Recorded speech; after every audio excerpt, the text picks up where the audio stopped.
I am a clinical officer by profession. Nabwala Emily is my name. Betrayed by leadership.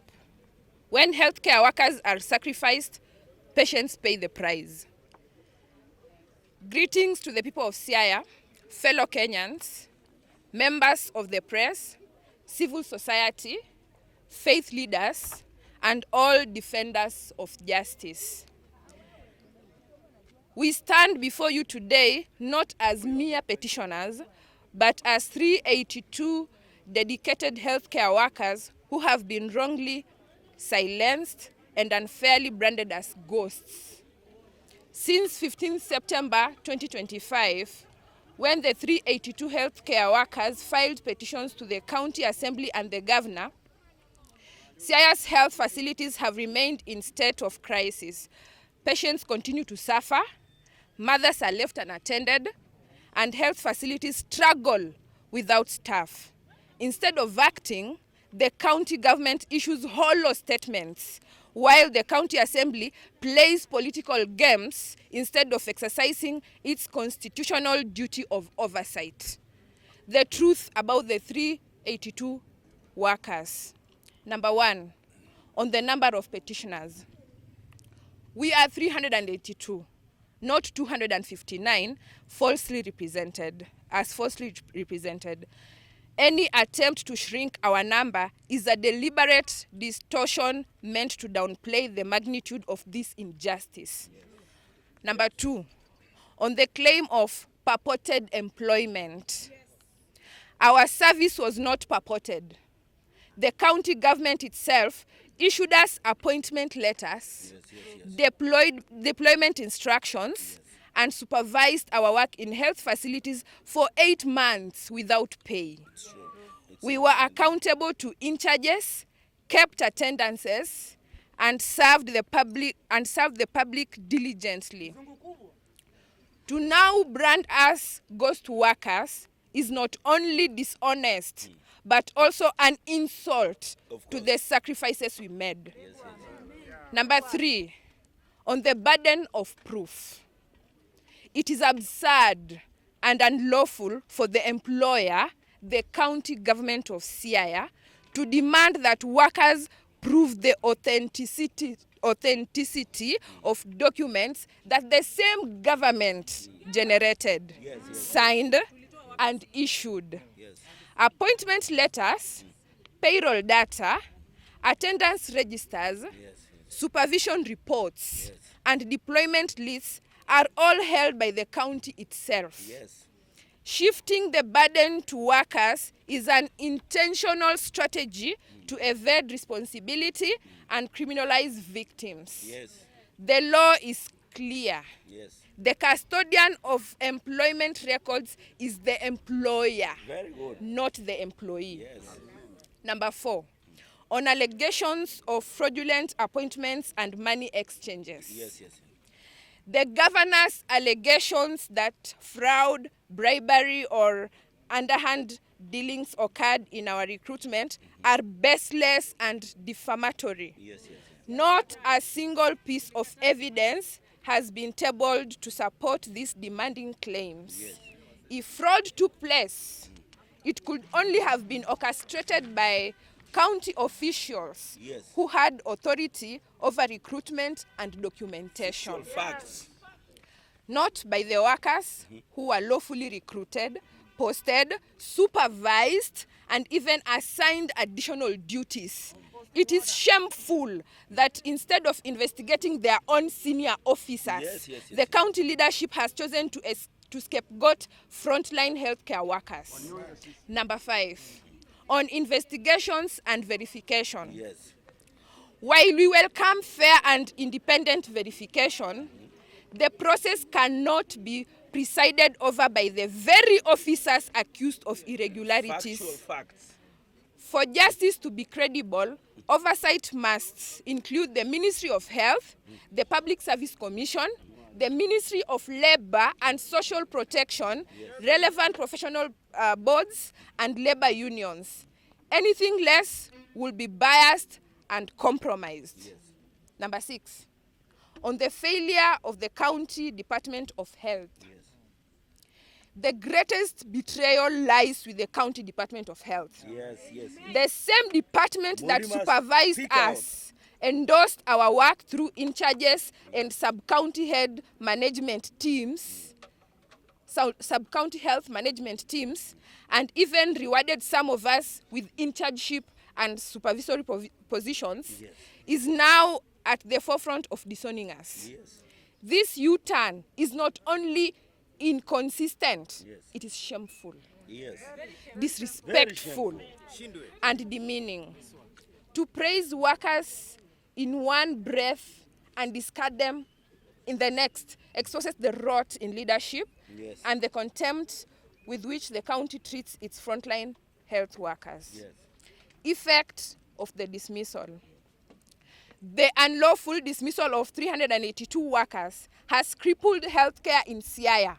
Facilities are understaffed, critical services disrupted, Yes. and communities left vulnerable. Yes. Workers remain locked out of their duty stations while patients continue to suffer.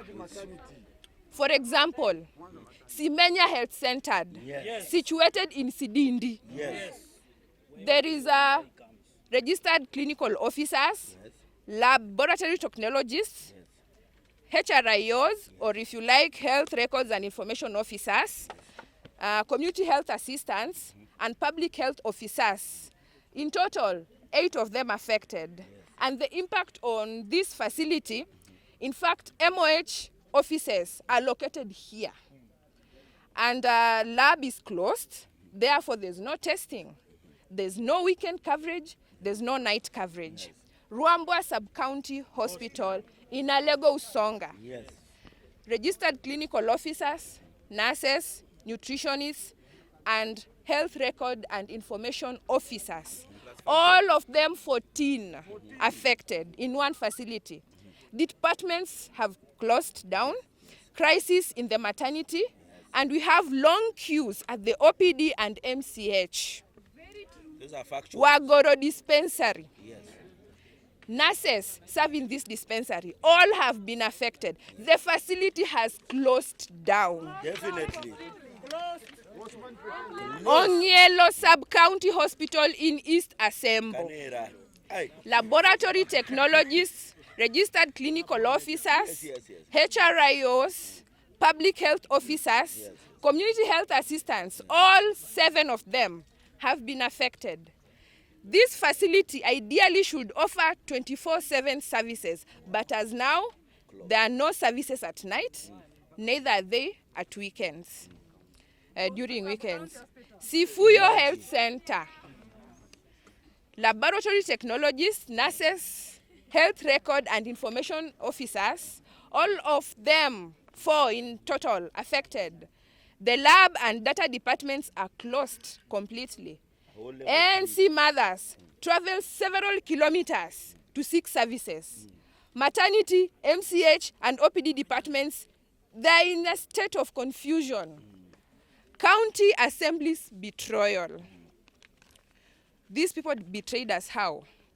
The County Assembly has chosen loyalty to the executive and an incompetent public service board instead of defending the people of Siaya.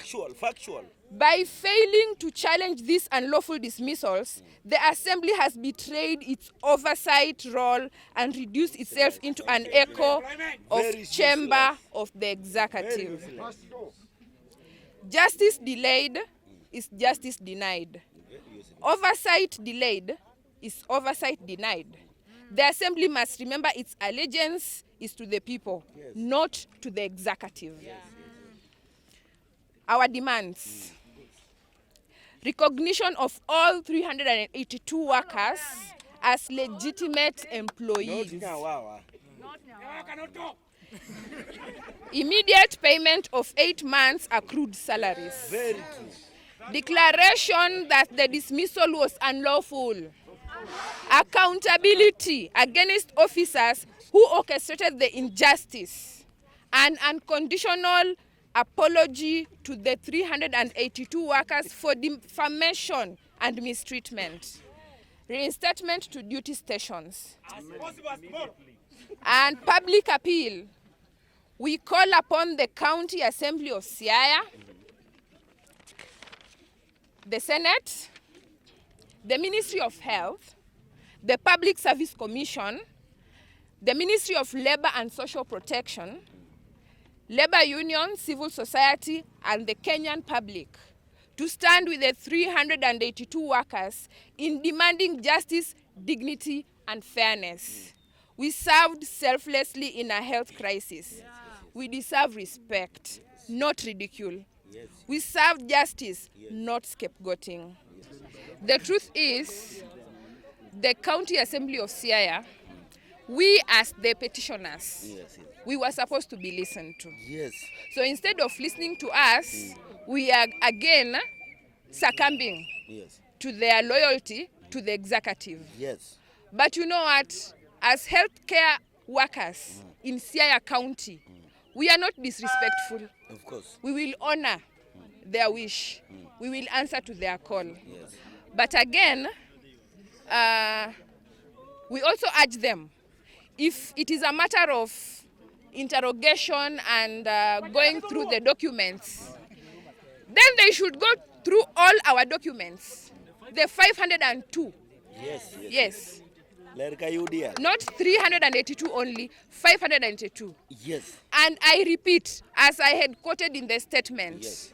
all our packages, Yes. all our employment packages, Yes. every document that they wish to go through Yes. is with the County Public Service Board. Of course. But they can also, Lerka UDL. they It is can in the also Public engage Service them Board. and verify them. Yes.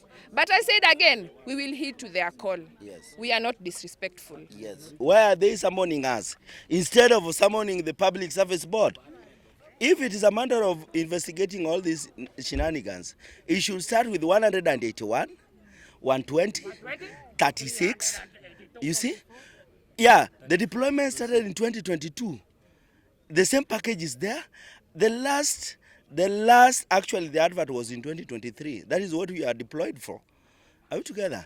Yes. So these shenanigans they are bringing on a space, we are not going to tolerate that nonsense. Are we together? Yeah. Yes. So 181, 120, 36, including 382 should be falling in that scrutiny. Are we together? Yeah. If the scrutiny is going to be done, it's supposed to be between 181, 120, 36, and 381. That's all.